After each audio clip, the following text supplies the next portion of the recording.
तो चलिए नमस्कार, आदाब, सत श्री अकाल। पीटीसी न्यूज के डिजिटल प्लेटफॉर्म पर आप सभी का स्वागत है। मैं हूं आपके साथ अतुल वर्मा। मेरे साथ शास्त्री जी, अरविंद जी मौजूद हैं, 6 मोहाली से, और खास तौर पर जुड़े क्योंकि आज बहुत ही खास दिन है। भगवान श्री हनुमान जी की जयंती आज देश प्रदेश में मनाई जा रही है और बहुत ही हर्षोल्लास के साथ मनाई जा रही है। सबसे पहले तो शास्त्री जी का स्वागत करेंगे इस लाइव में। शास्त्री जी, बहुत बहुत स्वागत है आपका पीटीसी न्यूज के इस डिजिटल लाइव में। जी नमस्कार जी, नमस्कार जी। शास्त्री जी, सबसे पहले तो देखिए यही जानेंगे हम, क्योंकि बहुत सारे जितने भी दर्शक जुड़ेंगे या फिर लोग यही जानना चाह रहे हैं कि आज के दिन को किस तरीके से मनाएं और किस तरीके से भगवान श्री हनुमान को खुश करें, प्रसन्न करें। सर्वभ्यो नमो नमः। आज भगवान श्री हनुमान जी का जन्मोत्सव है और आज के दिन सभी लोग हर्षोल्लास के साथ इस पर्व को मनाते हैं। जी हमारे शास्त्रों में ये लिखा हुआ है कि भाई प्रातः काल उठ करके भगवान अपना स्नान इत्यादि करके फिर भगवान के पास जा करके भगवान का अभिषेक करके कच्चे दूध से भगवान का स्नान करके वस्त्रादि पहना करके यज्ञोपवीत पहना करके उसके बाद जी तिलक इत्यादि करके लड्डुओं का भोग लगाया जाता है और लड्डुओं के भोग के बाद भगवान की आरती की जाती है। ठीक है जी। आरती के बाद फिर सत्संग होता है, हनुमान जी के सत्संग चलता है। कई लोग सुंदरकांड का पाठ भी करते हैं। सुंदरकांड के पाठ के बाद भगवान को भोग लगाया जाता है लड्डुओं का। इस प्रकार से पंडित जी भगवान की एक पूजा की जाती है। पंडित जी, खास तौर पर ये बताइएगा, चूंकि बहुत सारे नौकरी पेशा लोग ऐसे हैं जो कि अमूमन जो है मंदिर जाने से चूक जाते हैं, जो नहीं पहुंच पाते, तो वो किस तरीके से इस जयंती को मनाएं, आज का दिन मनाएं खास तौर पर, और भगवान से मनोकामना भी मांगे और वो पूर्ण भी हो। अगर जो लोग मंदिर नहीं जा पाते हैं वो मॉर्निंग में उठ करके प्रातः काल उठ करके अपने घर में हनुमान चालीसा का पाठ करें, देसी घी की जौ जला करके। अगर उनके आसपास कहीं मंदिर है तो वो अख के पत्तों की माला हनुमान जी को चढ़ाएं। बालाजी को मीठा पान बहुत पसंद है और किसी का विवाह में विलंब हो रहा है तो वो 11 छुआरे हनुमान जी को चढ़ाएं। भगवान के जन्मदिन के दिन तो उसका विवाह भी हो जाता है। ठीक है ना जी। तो भगवान को केले का भोग लगाएं, छुआरे का भोग लगाएं, लड्डुओं का भोग लगाएं। और जो मंदिर नहीं जा सकते वो घर में भी हनुमान जी का सुंदरकांड का पाठ करें, देसी घी की जौ जला के, और भगवान के मीठी रोटी का भगवान को भोग लगा सकते हैं जी। शास्त्री जी, ये भी बताएं, क्योंकि देखिए शुभ मुहूर्त बहुत अहम माना जाता है और लोग बहुत इसके चक्कर में भी पड़ते हैं, तो क्या ये अपने आप में बहुत अहम है या फिर आज का दिन ही खास है? अभी जाकर जो है मंदिर में मनोकामना जी मांगते हैं, भगवान को जो है पूजा कर सकते हाँ। हैं भगवान। प्रभु ऐसा है कि आज का दिन तो पूर्णमासी है और आज का दिन सुबह से लेकर शाम तक पूरा जो है शुभ माना गया है। पूरा दिन शुभ जी माना गया है। और हनुमान जी तो देवों के देव महादेव के अंश हैं, तो इनके लिए तो पूरा ही दिन शुभ माना गया है। पूरा दिन शुभ जी है इनके लिए। हाँ, ऐसा नहीं है कि वे सुबह ही कर सकते शाम बिल्कुल। को कर सकते हैं। बालाजी की पूजा सुबह भी करो, शाम को करो, जब मर्जी करो। पूरा दिन शुभ माना गया है। चल, ये शास्त्री जी ने बिल्कुल साफ कर दिया कि कभी भी आप पूजा कर सकते हैं, क्योंकि आधा दिन से ज्यादा जो है समय निकल चुका है, तो फिर जो लोग विचार कर रहे हैं कि शुभ मुहूर्त जा चुका है या फिर शुभ मुहूर्त कब होगा, उनके लिए ये जानकारी है कि आप अभी भी मंदिर जा सकते हैं और रात में भी जा सकते हैं और भगवान से जो है आशीर्वाद ले सकते हैं, पूजा उनकी कर सकते हैं। शास्त्री जी, ये भी बिल्कुल। बताइएगा कि आज दिन बहुत खास है, तो बहुत सारे लोग व्रत भी रखते हैं, तो किन किन लोगों को व्रत आज रखना चाहिए? क्या महिलाएं भी व्रत रख सकती है या नहीं रख सकती है? उसके बारे में थोड़ी सी जानकारी। बिल्कुल बिल्कुल। बहुत अच्छा प्रश्न है वर्मा जी, बहुत अच्छा प्रश्न है। इसके लिए ऐसा है कि वे कोई भी व्यक्ति व्रत रख सकता है और कोई भी स्त्री व्रत रख सकती है। वो स्त्री शुद्ध जी होनी चाहिए, रजस्वला ना हो। रजस्वला ना हो, शुद्ध होनी चाहिए, कोई भी व्रत रख सकता है।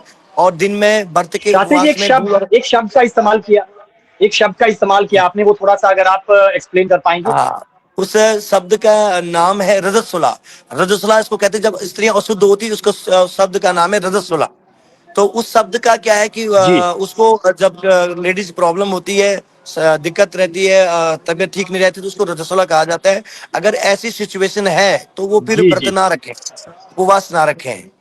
और अन्यथा कोई भी व्रत रख सकता है और दूध और फल का भोग जी, बाकी सभी रख हनुमान जी को। सकते हैं। जी जी, दूध और फल का भोग लगा करके अपने आप स्वयं ग्रहण कर सकते हैं और सायंकाल को भगवान की आरती करके फिर वो जो है अपना व्रत को खोल सकते हैं, मीठा मीठा खा करके। जी शास्त्री जी थोड़ा सा ये भी बताएगा, क्योंकि आज के दिन पाठ पूजा करनी चाहिए, क्या कुछ शामिल होना चाहिए और किस तरीके से करनी चाहिए, प्रक्रिया क्या कुछ रहनी चाहिए, साधारण अगर तरीके से अगर आप बता पाए।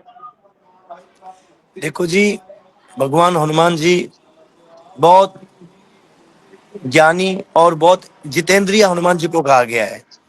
जितेंद्रिय का जी मतलब होता है स्त्रियों को बस में करने वाले हनुमान जी।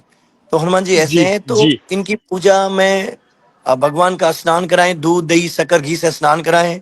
उसके बाद भगवान को फूलों की माला चढ़ाएं, सिंदूर का लेपन करें हनुमान जी की प्रतिमा पे और मूर्ति पे सिंदूर का लेपन करें, चमेली का तेल चढ़ाएं और माला चढ़ा करके फूल की माला चढ़ा करके उसके बाद मीठा पान का भोग लगाएं, लड्डू का प्रसाद लगाएं। कई लोग घर से हलवा बना के भी लेके जा, उनका जी भोग जी। लगा करके फिर हनुमान चालीसा का पाठ करें, आरती करें।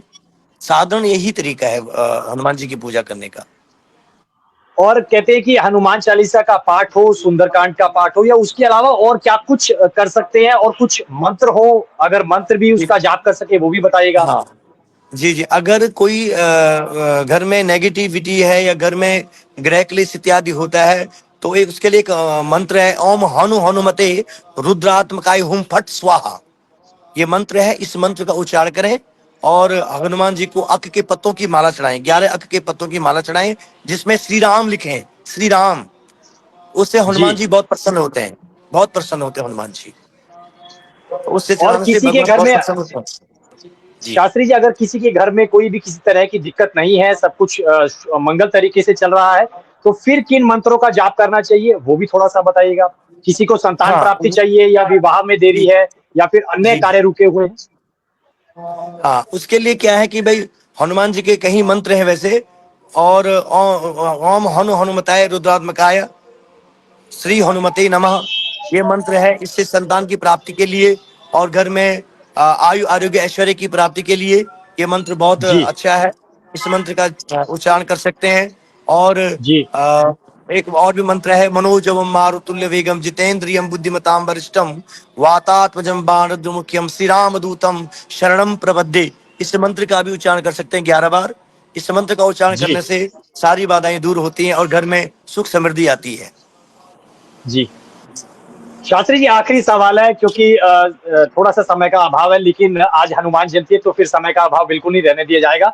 क्या कुछ ऐसी चीजें हैं जो नहीं करनी चाहिए आज हनुमान जयंती पर, खास तौर पर, हाँ, क्योंकि क्या कुछ हम करना चाहिए वो तो आपने बता दिया, जी क्या नहीं जी करना चाहिए, किन चीजों का वो मैं परहेज करना चाहिए वो थोड़ा सा। हाँ, सबसे पहले जो स्त्री हैं जो शादीशुदा है, उनको हनुमान जी को स्पर्श नहीं करना चाहिए। जी हनुमान जी को छूना नहीं चाहिए, ठीक है जी। हनुमान जी जी एक बाल जी ब्रह्मचारी है और उनको जी छूना नहीं चाहिए हनुमान जी को, इसका परहेज रखना जी चाहिए, ठीक है जी। जी और हनुमान जी के मंदिर में जब भी जाना सर को ढक के ही जाएं, जी है ना। अपना लाल आसन में बैठ के पूजा करें, कोई काला इत्यादि जी आसन ना हो। और रक्त वस्त्र जी पहने, पीले वस्त्र पहने, उन वस्त्रों को पहन के जाएं तो बहुत अच्छे रहता है।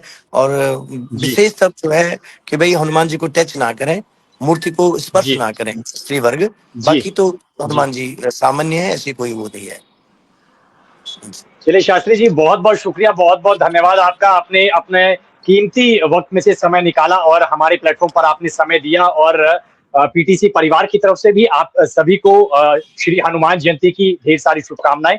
अगले किसी लाइव में किसी और शख्सियत के साथ जुड़ेंगे, किसी और जी खास पल पर आपके साथ जानकारी साझा करेंगे। फिलहाल के लिए आप मुझे और शास्त्री जी को दीजिए इजाजत। बने रहिए पीटीसी न्यूज के डिजिटल प्लेटफॉर्म के साथ।